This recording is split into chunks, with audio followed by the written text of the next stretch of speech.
और अब कहानी की बात। आज की कहानी थोड़ी सी, मतलब अगर टीवी पे दिखाते तो कहीं ये लिखना पड़ता कि कुछ तस्वीरें आपको विचलित कर सकती हैं, तो ये कहानी भी थोड़ी सी वैसी है। तो बच्चे इसे ना सुने, क्योंकि उससे थोड़ा सा अजीब सी सोच आती है। लेकिन मैं कोशिश करूँगा कि उस तरीके से ना बताऊँ आपको, जो फैक्ट्स है लेकिन वो सारे आपके सामने रखूँ। बात 2001 की है। अभी महाकुंभ चल रहा है इलाहाबाद में, और ये उसी शहर की कहानी है। 2001 में एक इलाहाबाद से एक अखबार निकलता है आज। ये डेली न्यूज़ है, दैनिक अखबार है, डेली न्यूज़पेपर है। तो इसके वहाँ पे चीफ रिपोर्टर एक हुआ करते थे जर्नलिस्ट धीरेन्द्र सिंह। तो 17 दिसंबर की रात अपना काम खत्म करने के बाद कायदे से धीरेन्द्र सिंह को घर पहुँचना चाहिए था, लेकिन वो घर पहुँचते नहीं हैं। घर वाले इंतज़ार करते हैं, दफ्तर फ़ोन करते हैं, साथियों को फ़ोन करते हैं, बट कोई पता नहीं चलता। Mobile switch off. फिर लगता है कि कई बार कई काम के सिलसिले में लोग इधर उधर चले जाते हैं, नहीं बताते हैं। तो घर वालों ने कहा चलो कोई नहीं, अगले दिन लौट आएगा। लेकिन अगले दिन भी कोई खबर नहीं।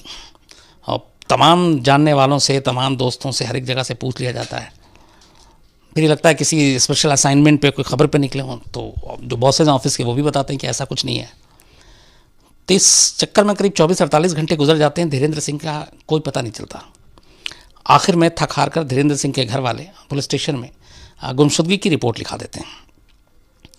अब जब गुमशुदगी की रिपोर्ट लिखाते हैं, और चूँकि एक छोटे शहरों में जो अखबार और ये सारे जो जर्नलिस्ट होते हैं, इन सब का दबदबा बड़े शहरों के मुकाबले ज़्यादा होता है, तो एक जर्नलिस्ट के लापता होने की खबर जब पुलिस स्टेशन तक पहुंचती है, फिर अखबारों में भी खबर छप जाती है इस रिपोर्ट के बाद, तो अब पुलिस पे भी प्रेशर पड़ जाता है कि उस जर्नलिस्ट को ढूंढो। और पुलिस फिर छानबीन शुरू कर देती है, थोड़ा एक्स्ट्रा इसमें एफर्ट करते हुए। जब पुलिस छानबीन करती है, तभी इसी दौरान पता चलता है कि इलाहाबाद के आसपास से ही पिछले कुछ सालों में करीब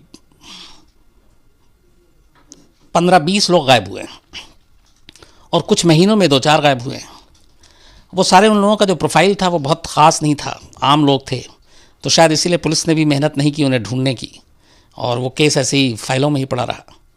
लेकिन जब धीरेन्द्र सिंह एक जर्नलिस्ट की तलाश शुरू हुई पुलिस ने की, तब इन केसेस के बारे में भी उसके सामने सारी चीज़ें आईं। तब पुलिस ने यह सोचना शुरू किया कि क्या कहीं इन गुमशुदगियों का धीरेन्द्र सिंह की गुमशुदगी से तो कोई ताल्लुक़ नहीं है। और इस तरीके से छानबीन होती रही, लेकिन कोई फ़ायदा नहीं हुआ। पुलिस की इंक्वायरी लगभग 2-3 दिन तक यूँ ही हर तरफ पूछताछ सब में निकल गया, लेकिन कोई क्लू नहीं मिला ऐसा। कोई ऐसी स्टोरी कर रहे हैं जिस पर धमकी मिली हो, कोई ऐसी दुश्मनी किसी से। सारे एंगल पे पुलिस ने जांच कर ली, कुछ पता नहीं चला। फिर लास्ट में पुलिस ने कहा कि चलो कॉल डिटेल से ही कुछ देखते हैं कि कुछ मिलता है शायद। तो धीरेन्द्र सिंह के मोबाइल के कॉल डिटेल को खंगाला गया।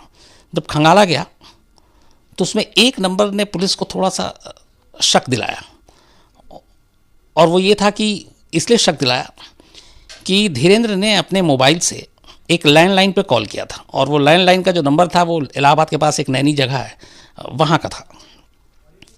और उस लैंडलाइन से वापस फिर धीरेन्द्र के मोबाइल पे भी कॉल आया, और इसके बाद फिर वो मोबाइल हमेशा के लिए स्विच ऑफ हो गया। तो पुलिस ने जब ये लास्ट नंबर देखा, तो वो पुलिस पहुंचती है, उस लैंडलाइन के नंबर का पता निकालती है, और नैनी में उस जगह पहुंचती है। तो पता चलता है कि ये जो नंबर है ये एक फूलन देवी हैं, वहाँ की ग्राम सभा जो चुनाव होते हैं उसकी भी वो मेंबर हैं, और उन्हीं का नंबर है ये। तो पुलिस जाकर पूछताछ करती है धीरेन्द्र सिंह के बारे में। तो फूलन देवी तो सारी कहती है कि मुझे कुछ जानकारी नहीं, लेकिन फूलन देवी की जो पति हैं राम निरंजन, पुलिस से जब पूछताछ होती है तो वो बताता है कि हाँ, धीरेन्द्र सिंह को मैं जानता हूँ, मेरी दोस्ती रही है, चूँकि वो अखबार में मीडिया में पत्रकार हैं, और मेरी बीवी चुनाव उनाव लड़ती रहती है, तो इस वजह से। लेकिन मेरी आखिरी बात 3-4 दिन पहले हुई थी, उसके बाद मेरी कोई बातचीत नहीं हुई, और वो कभी कभी फ़ोन कर लेते थे, और इसीलिए उन्होंने उस दिन फ़ोन किया। तो पुलिस को भी पूछताछ के बाद कुछ ऐसी चीज़ पता नहीं चली जिससे वो कुछ शक करते हैं, या तो फूलन देवी पे या उसके पति निरंजन पे। तो पुलिस बैरंग लौट आती है। उसके बाद फिर अपनी तफ्तीश को और तमाम तरफ घुमाती है, लेकिन कोई सबूत, कोई क्लू, कोई जानकारी हाथ नहीं आती। इधर प्रेशर था मीडिया का, पत्रकारों का, उनका एक चीफ रिपोर्टर गायब, दिन बीतता जा रहा था, दबाव बढ़ता जा रहा था। तो पुलिस को लगा कि क्या करें, तो उन्होंने फिर से सारी चीज़ों को कहा कि रिविजिट करते हैं और सोचते हैं। तो एक अच्छे खासे जो आईओ थे इस केस के, उन्होंने अपना दिमाग लगाना शुरू किया और सारी चीज़ें पता करनी शुरू की। तो इस चक्कर में उन्होंने धीरेन्द्र के साथ साथ जो हाल में गायब हुए थे जो लोग जिनकी रिपोर्ट दर्ज थी उनके बारे में जानकारी लेनी शुरू की। तो जब उनकी जानकारी शुरू की तो पता चला कि उसमें से एक जो था उसका नाम कालीचरण श्रीवास्तव था, वो कहीं गार्ड की नौकरी करता था। इसके अलावा एक अशोक और एक संतोष, ये दोनों ड्राइवर और क्लीनर थे। और एक मोइन के बारे में ये था कि ये सम्मोहन शक्ति में बड़ा माहिर था। लेकिन इन चारों का अलग अलग कोई रिश्ता नहीं था। बाकी भी और जो गायब हुए थे उनके बारे में भी छानबीन की, लेकिन कालीचरण या फिर संतोष या फिर अशोक या फिर मोइन, इनकी गुमशुदगी में भी कोई आपस में तार नहीं जोड़ रहा था, न धीरेन्द्र से न इन लोगों से। पर छानबीन में एक चीज़ पता चली कि जो चारों गायब हुए थे ये बड़े ज़हीन दिमाग के थे, चाहे वो ड्राइवर हों, क्लीनर हों, पेंटर हों या फिर सम्मोहन करने की शक्ति हो, तो इनका दिमाग बड़ा तेज़ था। बस ये एक जानकारी थी। इसके बाद पुलिस अपना अंधेरे में तीर मारती रही, कोई जानकारी मिली नहीं। लास्ट में फिर ये है कि घूम फिर के पुलिस को एक चीज़ समझ में नहीं आता था कि आखिरी कॉल उस नैनी के गांव के उस घर में फूलन देवी के और राम निरंजन के क्यों, और वहाँ से कॉल वापस क्यों। अगर दूसरी चीज़ जिसने पुलिस के कान खड़े किए, फिर धीरे धीरे जब दिमाग ठंडा हुआ सोचना शुरू किया कि जो कॉल किया गया था आखिरी, जो धीरेन्द्र ने किया था, वो रात 11:15 बजे किया था। अब उस नैनी इलाके के जहाँ पे इनका घर है वहाँ पे रात 11:15 का मतलब बहुत ज़्यादा अहम हो जाता है, इसलिए कि वो इलाका है जहाँ लोग 7-8 बजे सो जाते हैं। हर घर की बत्ती जो है वो बंद हो जाती है और लोग जनरली सुबह 4-5-6 बजे उठ जाते हैं। तो अब इस लाइन पे शुरू किया कि आखिर 11:15 बजे फ़ोन करने की ऐसी कौन सी इमरजेंसी आ गई, और अगर ऐसी कोई इमरजेंसी थी तो धीरेन्द्र को अपने घर फ़ोन करना चाहिए था, अपने ऑफिस में अपने बॉसेस को, अपने कुलीग को करना चाहिए था, लेकिन उसने कहीं किसी को कॉल नहीं किया शाम से लेके उस पीरियड में, और 11:15 बजे सिर्फ वहीं किया। पुलिस को लगा कि कुछ ना कुछ है, यहीं सुराग मिलेगा और कहीं से कुछ मिलना नहीं है। तो लास्ट में पुलिस फैसला करती है कि फिर से एक बार उसके घर में जाना है, राम निरंजन के, फूलन देवी के, और पता करना है। उसके बाद ये वहाँ उसके बारे में और जानकारी हासिल करनी है। तो पुलिस की टीम वहाँ जाने से अगले दिन जब जाती है तो अपनी कुछ टीमों को लगा देती है कि राम निरंजन और फूलन देवी की फैमिली के बारे में ज़रा ब्रीफ पता करो, क्या हैं ये लोग। तो पता चला कि राम निरंजन एक ऑर्डिनेंस डिपो में ड्राइवर की नौकरी करता था। उसकी वाइफ गांव की पंचायत की चुनाव लड़ी चुकी, लेकिन राम निरंजन में थोड़ी सी एक अजीब सी चीज़ थी। सरकारी नौकरी करता था, ड्राइवर था। उसकी बीवी का नाम फूलन देवी नहीं था पहले। ये फूलन देवी, उस फूलन देवी से कोई लेना देना नहीं है जो चंबल की डकैत है, कि बीवी का नाम कुछ और था, बट उसने फूलन देवी रखा नाम। और उसके 2 बेटे थे, और उसने उन दोनों बेटियों के जो नाम रखे हैं उसने भी पुलिस को फिर हैरान किया, कान खड़े किए। एक का नाम रखा अदालत और एक का नाम रखा जमानत। ये उसके 2 बेटों के नाम है, अदालत और जमानत, और बीवी का नाम फूलन देवी। तो पुलिस को लगा कि ये अजीब सा परिवार है। इसके बाद पुलिस घर पहुंचती है। फूलन देवी उनके बच्चों से बातचीत करती है, पूछताछ करती है अलग से, लेकिन कोई जानकारी नहीं मिलती। इसके बाद फिर राम निरंजन से पूछताछ करती है। अब जब राम निरंजन से पूछताछ करती है पुलिस, तो वो पहले तो यूं ही सब घुमाता रहता है। उसके बाद अचानक ही पूछताछ में कहता है कि पुलिस के सामने ही फरमाइश करता है कि मैं कुछ बताऊंगा लेकिन आप मुझे नहीं पकड़ोगे। दूसरी चीज़, उससे पहले ये कहता है कि मुझे एक कटोरी में दाल पीनी है। ये पुलिस में रिकॉर्ड में है बाकायदा स्टेटमेंट में। तो पुलिस को लगा कि पता नहीं क्या, चलो इसको दाल पिला देते हैं। वो उसने कहा नहीं, मुझे पूरे कुकर में दाल बनेगी और कुकर में भरा हुआ पूरा कुकर है, वो पूरी कुकर का दाल मैं अकेले पीऊँगा। खैर, उसकी ये फरमाइश अजीब सी पुलिस पूरी करती है। कटोरी में बैठ के पूरे कुकर का दाल पी जाता है। उसके बाद वो पुलिस वाले से कहता है कि अच्छा, अगर मैं आपको कुछ बता दूं तो गारंटी है कि आप मुझे छोड़ दोगे। पुलिस वालों के पास कोई चारा नहीं, कुछ था नहीं। उन्होंने कहा चलो यही इसको लॉलीपॉप देते हैं। तो उन्होंने कहा ठीक है, तुम बताओ। तो उसका कहता है कि अच्छा आप मेरे साथ चलो। तो अब नैनी में वो पुलिस की एक टीम को अपने साथ लेकर, जो गांव था उसके बाहर एक थोड़ा सा सुनसान इलाका था, एक खेत था, और उस खेत के अंदर एक जगह पे एक कमरा बना हुआ था। वो खेत इसी का था और कायदे से उसको उसने फार्म हाउस का नाम दे रखा था, जहाँ पे वो अपना आता था, रहता था उस एक कमरे में। उसके बाद वो उस कमरे के पास ले जाकर उस खेत में पुलिस वालों को, और ये इसके पास एक गाड़ी थी, जिस अपनी गाड़ी में ये ले गया था। और वहाँ ले जाने के बाद पुलिस की भी गाड़ी साथ थी, एक कमरे के पास जाता है और फिर वहाँ पे वो पुलिस वालों को जो बोलना शुरू करता है तो पुलिस वालों को यकीन नहीं होता है। वो ले जाके कहता है कि ये जो कमरा बना हुआ है और ये जो जगह है ये राजा कलंदर का है, और राजा कलंदर दुनिया का सबसे तेज़ दिमाग आदमी है, उसके दिमाग के आगे किसी का दिमाग कुछ भी नहीं है, और उसको ढूंढना बड़ा मुश्किल है। और राजा कलंदर जो है वो इसी खेत में इसी जगह पे अपनी अदालत लगाता है कभी कभी, और उसके बाद अपना फैसला सुनाता है और यहीं सज़ा भी देता है। ये सुना रहा कहानी, पुलिस वाले सुन रहे हैं, उनको लग रहा है कि पता नहीं ये क्या बेवकूफ़ी की बातें कर रहा है, अब ये राजा कलंदर कहाँ से आ गया बीच में। मैं तो राम निरंजन के साथ लेकर आया, उनको लगा कि ये कुछ बताएगा, लेकिन वो अब एक कैरेक्टर राजा कलंदर ले आया और बता रहा है कि वो बड़ा ज़हीन इंसान है, इसका दिमाग बहुत तेज़ है, और इसी जगह इसी फार्म हाउस में वो अपनी अदालत लगाता है, यहीं सज़ा सुनाता है, यहीं सज़ा देता भी है। ये कहते कहते वहीं पे एक बोरी पड़ी हुई थी, और वो बोरी के अंदर हाथ डालता है, और बोरी के अंदर से जब वो हाथ निकालता है तो उसमें एक सर था। अब जैसे ही वो देखता है पुलिस वाले, वो मतलब वो हो चुका था कि ये क्या है, एक मतलब नरमुन टाइप। तो उसने बताया कि ये एक श्रीवास्तव जी का है, कोई एक श्रीवास्तव जी थे, और जो पहले श्रीवास्तव जी, एक जो आपको बताया कालीचरण श्रीवास्तव, पुलिस वाले मतलब हक्के बक्के, तब तक वो फिर दूसरी बार हाथ डाल के बाहर निकालता है, पूछता है ये क्या है, ये किसका है, तो कहते हैं ये मोइन भाई का है। अब 2 सर 2 खोपड़ी उसके 2 हाथ में। अब जैसे ही वो पुलिस वाले देखे उनकी तो हालत ख़राब। अब उसने पेड़ की तरफ दिखाया तो कुछ पेड़ में जो खोपड़ी हैं कलर किए हुए वो टंगे हुए थे उसी फार्म हाउस में। अब पुलिस वालों ने जब वो देखा तो और भी जाहिर सी बात है, मैं तो चौंकना शब्द छोटा होगा, लेकिन अब एक एक करके सारी खोपड़ियाँ दिख रही हैं वहाँ पे। पुलिस ने पूछा कि ये सब भैया क्या है, तो उसने कहा ये सब राजा कलंदर ने किया है, राजा कलंदर बड़ा ज़हीन दिमाग इंसान है। तो उसने कहा कि अच्छा ये बताओ ये धीरेंद्र सिंह जो जर्नलिस्ट पत्रकार हैं वो कहाँ हैं।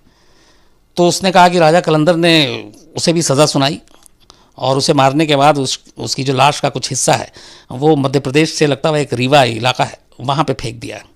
तो पुलिस को पहले तो यकीन नहीं आया, फिर उन्होंने कहा कि तुम्हें कैसे पता, उसने कहा मुझे मालूम है। तो उन्होंने कहा चलो वो जगह दिखाओ। तो वो पुलिस के साथ उस जगह पे जाता है रीवा के पास, और जहाँ पे बताता है कि वो धड़ पड़ा हुआ है बॉडी अलग अलग हिस्सों में, तो पुलिस को वहाँ से वो मिल जाती है। जब पुलिस को मिल जाती है तब फिर अब ये कंफर्म हो गया कि हाँ, एक तो धीरेंद्र सिंह की मौत हो चुकी है, उसका कत्ल हुआ है, और ये भी कि ये जो भी राम निरंजन बोल रहा सब सच है। फिर राम निरंजन से पूछताछ होती है कि तुमने सारी कहानी तो बता दी, अब ये बताओ राजा कलंदर कौन है। तो पहले वो इधर उधर घुमाता है, फिर पुलिस जाहिर सी बात है इतनी सारी खोपड़ी और सारी चीज़ें देख के उसका दिमाग वैसे ही घूम चुका था। फिर सख्ती होती है तो पता चलता है कि राजा कलंदर कुछ और नहीं, उसी के दिमाग का वहम है, असल में राम निरंजन ही राजा कलंदर है। अपने आप को राजा महसूस करने के लिए उसने अपना नाम राजा कलंदर रखा था, निकनेम, वैसे उसका नाम राम निरंजन था। और उसका शुरू से ही जो बर्ताव था, वो जिस तरीके से पला बढ़ा, तो ये पढ़ने लिखने में बहुत तेज़ नहीं था, और जब भी इसके सामने कोई ज़हीन दिमाग कोई लगता था कि जैसे घर में ही बोला जाता था कि वो देखो उसका लड़का कितना तेज़ है पढ़ने में, कितना वो है, उसका दिमाग कितना तेज़ है, उसकी नौकरी कितनी अच्छी लगी, ये चीज़ें वो सुनता था। और इसी के बाद फिर उसके दिमाग में ये बैठ गया, और वो कहीं ना कहीं फिर उसी वजह से उसने अपना नाम राजा कलंदर रखा, और उसने कहा कि बस मैं ही राजा हूँ, बाकी सब मेरे आगे कमतर है, सब बेकार हैं। और उसको गुस्सा बहुत आता था।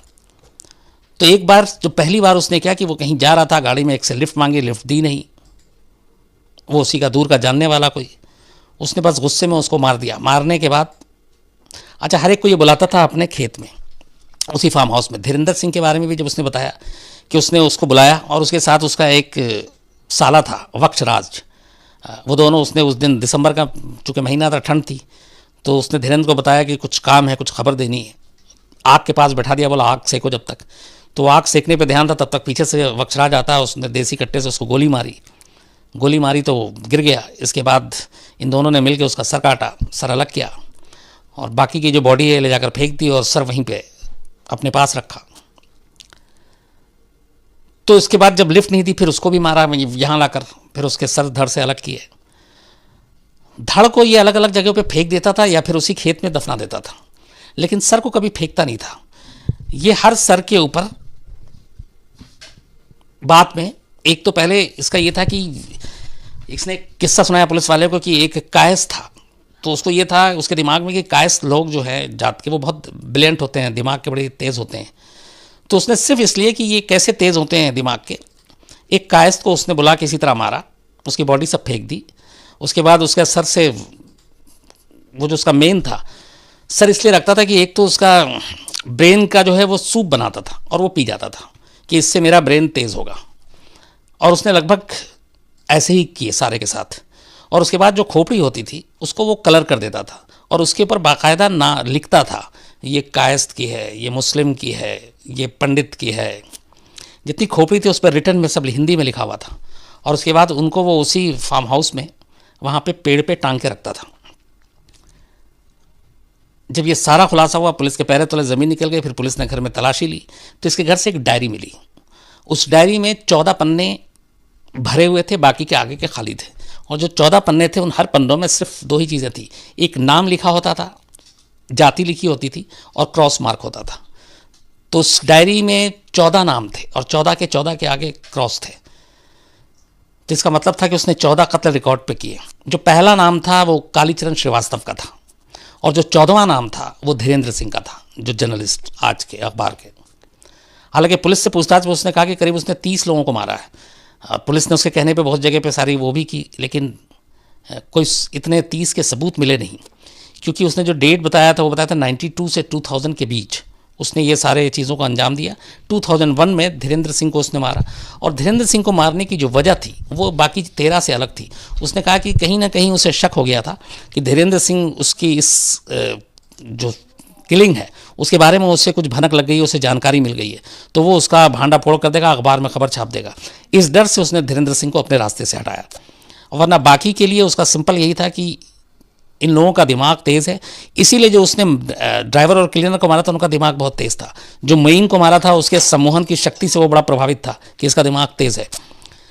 कालीचरण श्रीवास्तव का दिमाग बहुत तेज़ था, वहाँ के जो आसपास के लोग कहते थे, इसलिए उसने भी शिकार बनाया। तो इस तरीके से बाद में फिर पुलिस ने ऐसे 14 लोगों को आइडेंटिफाई किया उस डायरी के आधार पर।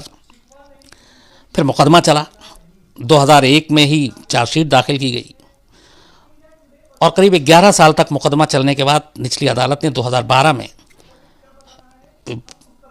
राजा कलंदर और उसके साले यक्षराज दोनों को उम्र कैद की सज़ा सुनाई।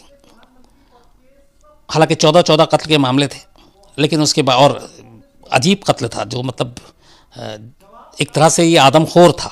अदालत ने बाकायदा अपने जजमेंट में भी है कि आदमखोर था कि कत्ल करने के बाद, और इसने ये भी बताया कि वो जो खोपड़ी थी वो इसलिए रखता था, उसको एक ट्रॉफी की तरह रखता था कि देखो मैंने ये ऐसे ऐसे लोगों को मारा है जिन जिन के दिमाग इतने तेज़ थे, और वो सजा के रखता था और उसने वहीं फार्म हाउस पर रखा हुआ था। वो सारी खोपड़ियाँ बरामद हुई, डायरी मिले और ये सारे जो है, और शुरू में उसने एक्सेप्ट भी किया, लेकिन बाद में जब मामला कोर्ट में गया तब उसने कहा कि नहीं मैंने कोई कत्ल नहीं किया, और आखिर तक वो मना करता रहा। लेकिन शुरुआत में उसने अपना पूरा कन्फेशन जो था उसका, बल्कि वो तो 20-30 कह रहा था। लेकिन खैर अदालत ने बाकी तमाम सबूत और इन चीज़ों को रखते हुए आखिरकार 2012 में इन दोनों को उम्र कैद की सज़ा सुनाई और ये आज भी दोनों जेल में हैं और अपनी सज़ा भुगत रहे हैं।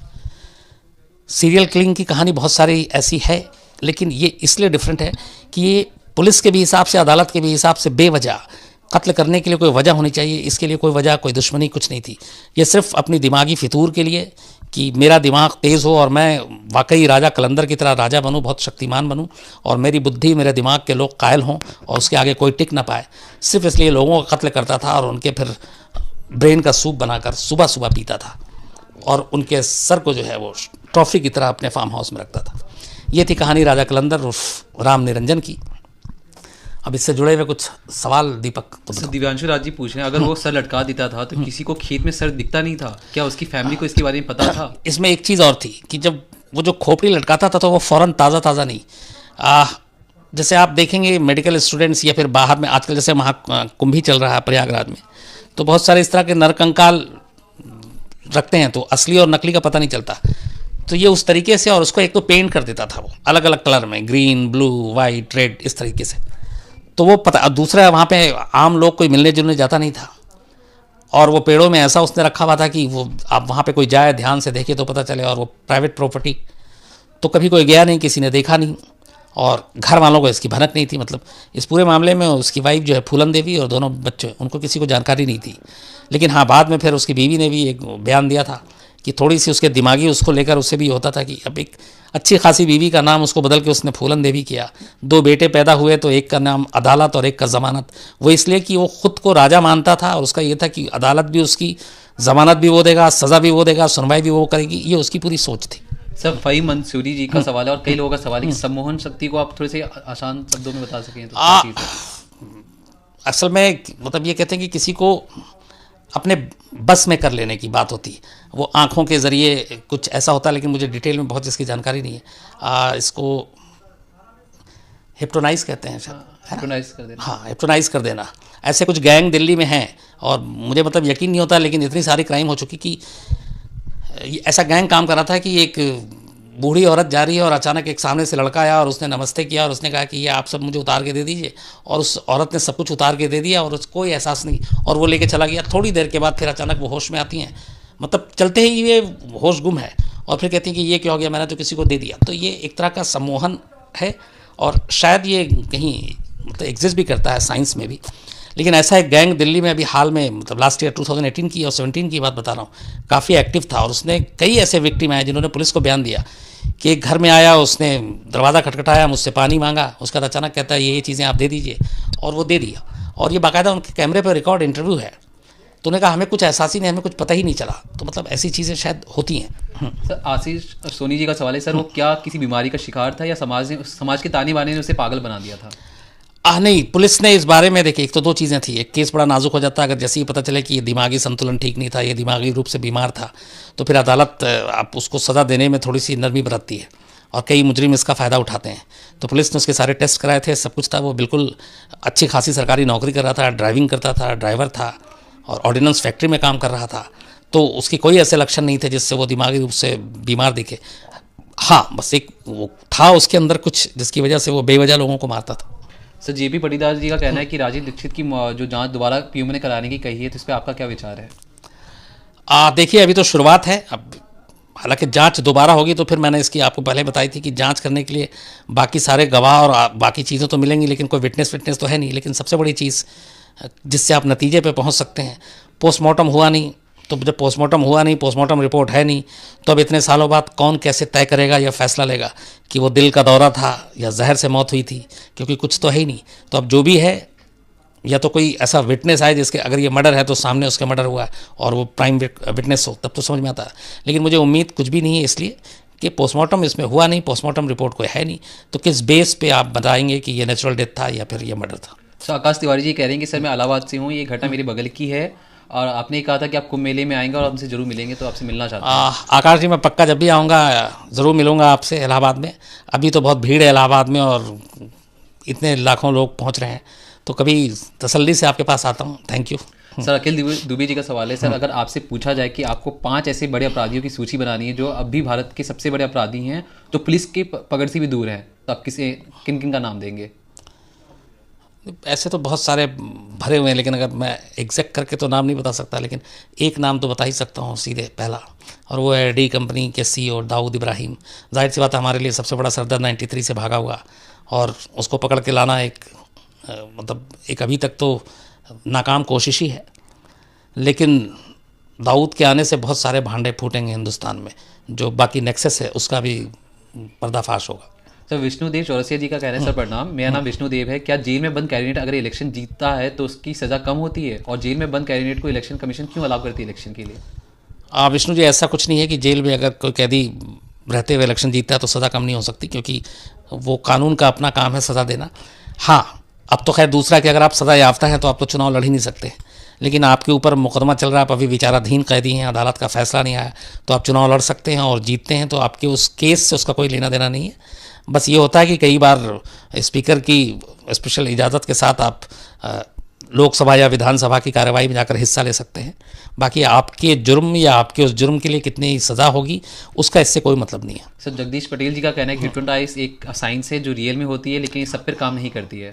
हाँ नहीं, बिल्कुल, मैंने वही कहा कि ये सम्मोहन है एक साइंस और ये एग्जिस्ट करता है। और मतलब मैंने तो चूँकि एक गैंग ने पूरा दिल्ली में कोहराम मचा दिया था इसलिए भी पता है, लेकिन ये कला जिसको आती है उसी को आती है। सर एक मोहम्मद जिशान जी चाहते हैं कि ददुआ की कहानी सुनाएं आप। जी जिशान साहब, मैं ददुआ की कहानी आपको जल्दी सुनाता हूँ और पूरी डिटेल में सुनाता हूँ। सर रवि प्रकाश जी बहुत देर से कोशिश करें कि आप उनका नाम ले लें। रवि प्रकाश जी नमस्कार, कैसे हैं आप? आज मैं एक लिस्ट भी बनाया था, भूल गया लाना है। चलिए सर चंद्र प्रकाश जी पूछें, सर ये रेयरेस्ट ऑफ रेयर्स केस में आता है, फिर इसमें फांसी क्यों नहीं हुई अब तक? हाँ, मतलब चंद्र प्रकाश जी, मुझे भी इसमें हैरत है कि इतने लोगों का एक साथ, मतलब एक सीरियल किलिंग, सीरियल किलर, और वो भी अजीब फितूर, अजीब दिमागी रूप से उसने जिस तरीके से कत्ल किया, फिर जिस तरीके से आदमखोर भी इसमें रहा वो, और उसके बावजूद भी उम्र कैद की सज़ा। मुझे नहीं मालूम ऐसे क्या ग्राउंड थे जिसकी वजह से उसकी सज़ा कम हुई, लेकिन अभी तो ये कोर्ट में ऊपर भी जाएगा मामला। 2012 में ही एक तो 11 साल लग गए निचली अदालत को ही, तो देखिए हो सकता है अभी हाई कोर्ट, सुप्रीम कोर्ट में शायद ये फैसले बदलें।